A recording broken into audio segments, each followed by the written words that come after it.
Assalamualaikum warahmatullahi wabarakatuh. Selamat berjumpa dengan channel kami, channel YouTube kami, yaitu Dapur Pak Haji. Untuk tayangan perdana ini, Pak Haji ingin menyampaikan atau ingin berbagi resep pembuatan bumbu pecel. Mungkin bumbu pecel ini sudah cukup terkenal di mana-mana, ya, di seluruh Nusantara.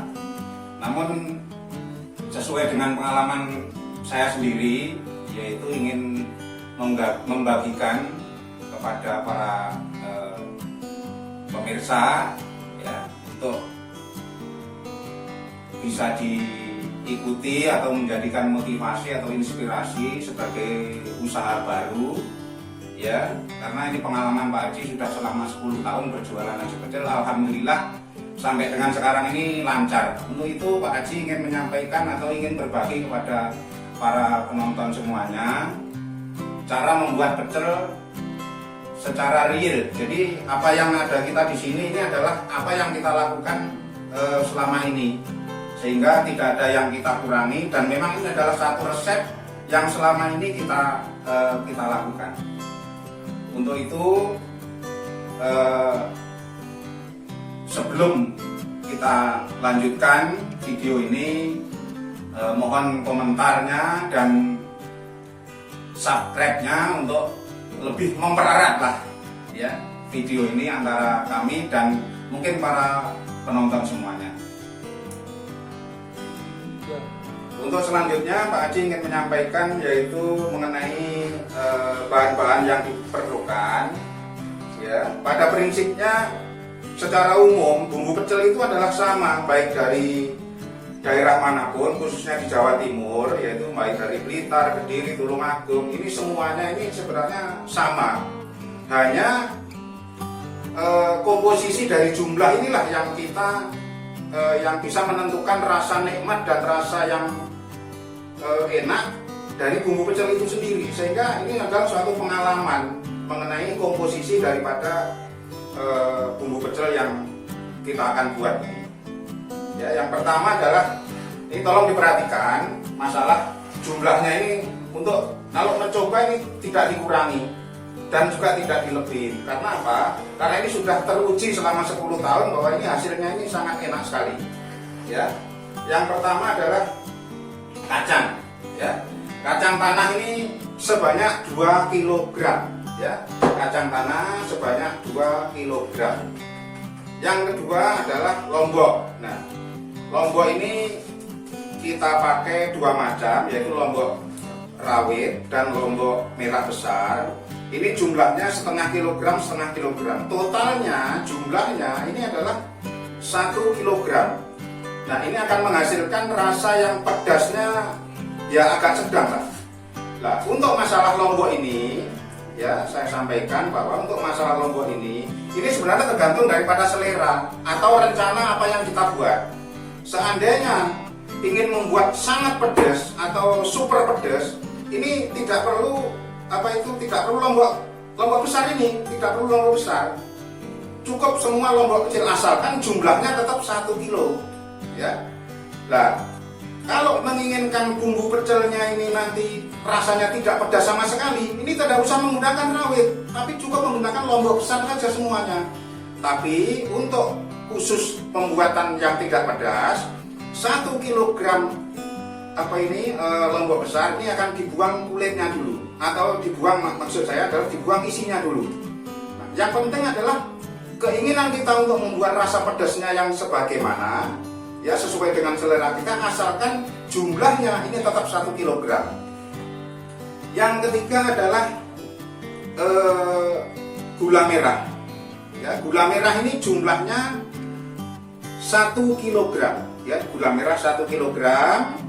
Baru bawang putih. Bawang putihnya ini 1/4 kilogram atau 2,5 on, 1/4 kilogram. Terus kencurnya, ini kencurnya ini 1 on, ya, kencurnya 1 on. Baru garamnya ini 1 on, garamnya juga 1 on. Terus daun jeruknya itu 1/2 on. ya, daun jeruknya setengah kon. Nah, untuk diperhatikan sekali lagi bahwa komposisi daripada bumbu ini, komposisi daripada bahan-bahan ini jangan dilebihi dan jangan dikurangi, karena ini sudah teruji, selama ini sudah kita gunakan dan menurut para pembeli kalayak ini rasanya sangat enak sekali. Hanya yang bisa berubah-berubah adalah sesuai dengan selera. Ini adalah masalah pedesnya. Apakah kita ingin kita buat pedas atau sedang atau tidak pedas sama sekali. Jadi saya kira itu bahan-bahannya. Untuk selanjutnya, selain daripada bahan-bahan ini, cara-cara membuatnya nanti harus diikuti sesuai dengan video yang saya sampaikan. Paling tidak, karena apa? Bisa saja kalau ini bahannya sama, tapi cara membuatnya yang tidak sama atau tidak sesuai dengan yang saya anjurkan, ini rasanya akan beda dengan apa yang saya hasilkan. Nah, saya kira itu mudah-mudahan video ini bisa menginspirasi daripada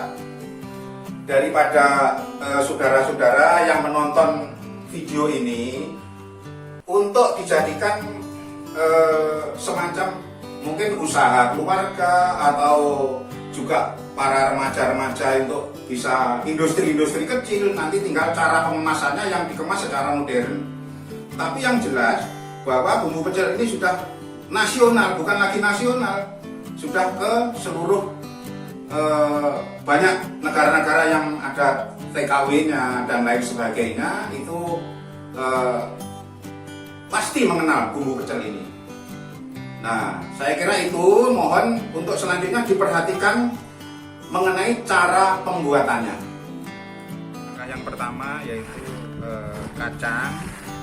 Ini dipilih dulu karena kadang-kadang kacang itu ada batu kerikilnya sehingga mengakibatkan sambal kita yang kita hasilkan nanti tercampur dengan rasa kayak pasir gitu. Itu langkah ini sangat penting untuk diperhatikan pada saat kita untuk memilah kacangnya, harus terbebas dari kotoran yang terutama dari batu kerikil. Ini kita lakukan dengan hati-hati ya, lebih baik untuk ini tempatnya ini yang dari semacam lengser besi, karena kalau dari lengser besi ini bisa terdengar kalau ada ada batu kerikil yang kecil yang tercampur dengan kacangnya. Nah, makanya saya menggunakan lengser semacam ini supaya kalau ada batu kerikilnya itu terdengar suaranya. Nah, setelah itu nanti ini sudah siap akan digoreng ya, akan digoreng ya. Selanjutnya kita siapkan untuk digoreng. Selanjutnya yaitu dipersiapkan untuk menggoreng dengan diupayakan dengan api sedang. Dan untuk menggoreng kacang ini kita disangrai, tidak menggunakan minyak, agar supaya hasil daripada rasa bumbu pecelnya itu ada sesuatu yang beda daripada produk-produk bumbu pecel yang lain. Nah, ini adalah satu ciri khas di tempat saya untuk penggorengannya. Ini dengan api sedang, ini diperkirakan sekitar 30 menit untuk sampai dengan matangnya. Dan ini terus diaduk supaya tidak gosong dan matangnya bisa merata. Terus sampai dengan diperkirakan sekitar setengah jam. Dan ini sangat penting untuk penggorengan kacang ini, karena ini sangat menentukan daripada rasa bumbu pecel kita itu supaya punya rasa yang khas, punya rasa yang gurih dan tahan lama, karena ini tidak menggunakan minyak. disangrai sehingga diperkirakan bumbu pecel kita ini bisa bertahan di udara luar itu sekitar 30 hari. Itu tidak apa-apa. Kalau nanti dimasukkan di dalam mesin pendingin itu kulkas itu bisa 1 tahun tidak apa-apa. Makanya ini perlu diperhatikan waktu penggorengannya, jangan sampai matangnya tidak merata. Terus sampai dengan untuk setengah jam kira-kira. Dan hampir matang ya, diperkirakan ini sudah setengah jam dan ini sudah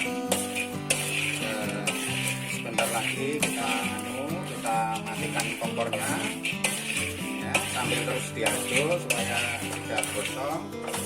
Terus kita dinginkan.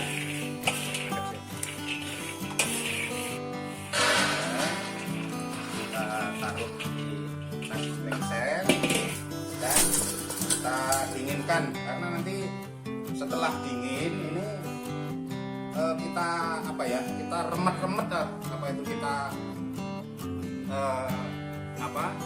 kupas, jadi dihilangi kulitnya, karena kulitnya ini nanti akan punya rasa pahit, sehingga nanti ini kalau sudah dingin sebelum dicampur harus dihilangi kulitnya ini, karena ini masih panas. Nanti kalau sudah dingin baru langkah selanjutnya kita akan buang kulitnya, diuyak-uyak lah ini kalau bahasa Jawanya ini. Ya itu saja.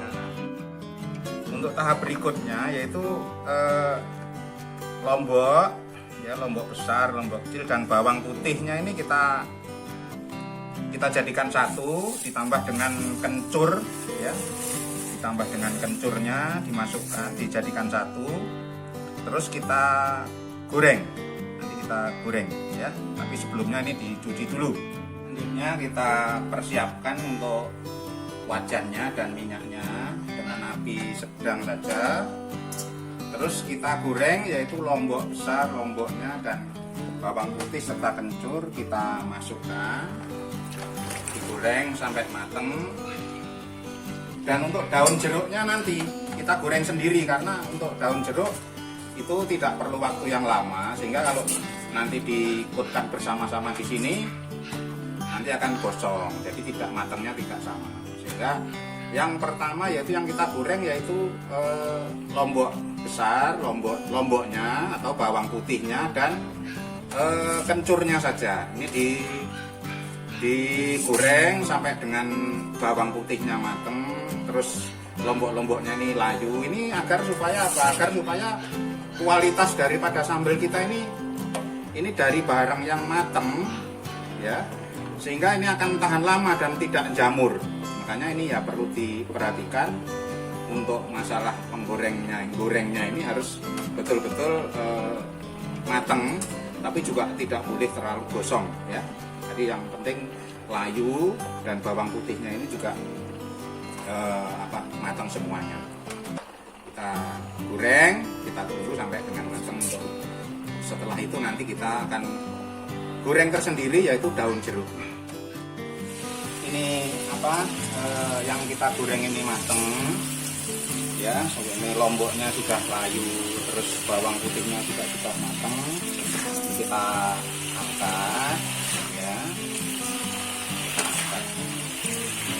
terus kita tiriskan pelan, hati-hati.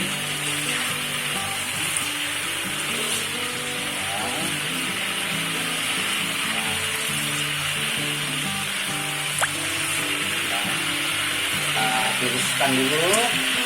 Selanjutnya langsung kita menggoreng daun jeruknya. Daun jeruk ini tidak perlu waktu yang lama. Yang penting sampai layu saja, tidak usah terlalu kering ya. Daun jeruknya layu saja.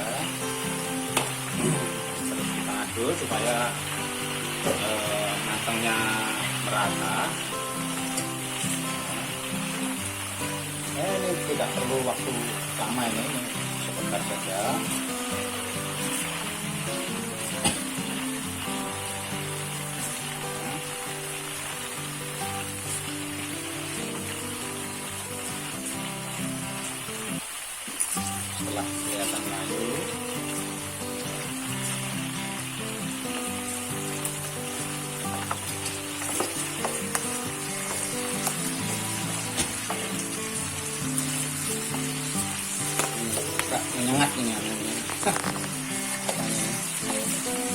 baunya.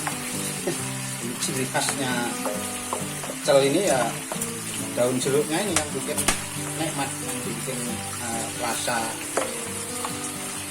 ciri khas bumbu pecel ini di daun jeruk ini. Karena langkah-langkah ini harus diperhatikan, karena kalau langkah-langkahnya tidak sesuai juga tidak bisa menghasilkan rasa bumbu pecel yang melegenda. Karena seolah-olah kita makan nasi pecel atau bumbu pecel ini seperti kita ingat waktu di kampung dulu. Ya, ini saya kira sudah layu, maka kita angkat.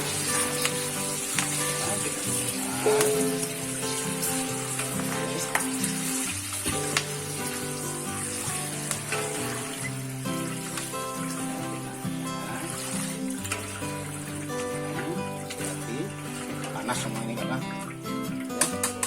terus kita jadikan satu dengan lomboknya tadi. Oke. Untuk mencampurnya, yang pertama langkahnya yaitu kacang. Kacang ini kita remas-remas lah. Kita remas-remas sampai sebagian besar kulitnya ini terkelupas. Karena ini akan mengurangi rasa gurihnya, ya. Hampir sekitar ya tidak bisa semua lah, tidak bisa harus 100%, tapi cukup 75% saja yang terkelupas. Sudah cukup 75% yang seperti yang pengalaman yang selama ini saya lakukan dan tetap menghasilkan rasa yang enak.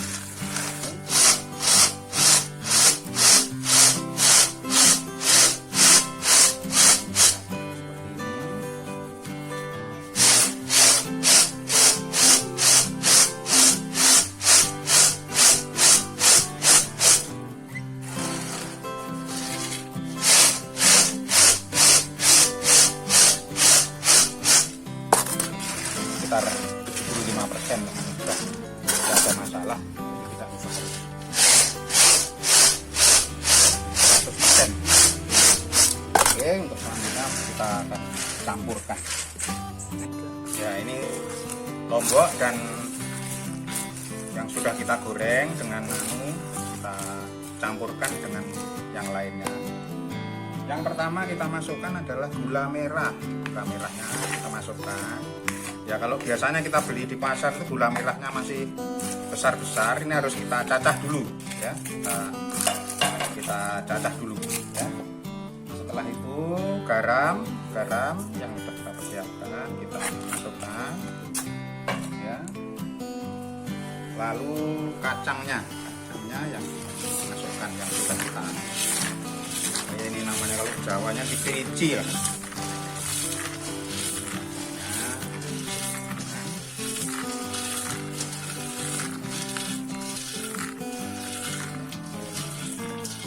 Memang satu resep nih ya segini ini. Selama ini kita membuatnya ya tidak kita kurangi supaya semuanya para yang melihat ini, para penontonnya ini yang melihat video ini bahwa ini adalah real yang kami lakukan setiap hari. Terus kita campur sampai merata, terus biar tercampur. Karena jumlahnya besar, ini harus kita giling di tempat penggilingan ya. Ini di pasar-pasar di sekitar kita itu mungkin banyak ya, dan ongkosnya tidak mahal. Ini biasanya tidak mahal karena selama ini saya satu begini ini ya, ini ya 10.000 saja ini ongkosnya. Jadi digilingkan untuk selanjutnya untuk digilingkan. Oke. Ini adalah hasil akhirnya setelah kita giling. Mungkin perlu kita aduk lagi, kita campur lagi sehingga sampai dengan kalis lah istilahnya ini ya, merata supaya bumbu ini rasanya bisa merata, baik rasa asinnya, manisnya, gurihnya ya, sampai rata. Baru nanti kita akan kemas atau dapat dipergunakan sesuai dengan kebutuhan, apakah itu untuk digunakan sendiri atau kita kemas sesuai dengan selera kita. Mungkin bagi ibu-ibu untuk usaha keluarga atau bisa buka warung atau untuk apa saja lah. Yang penting ini adalah hasil akhir daripada bumbu yang kita buat tadi. Saya kira itu saja. Terima kasih.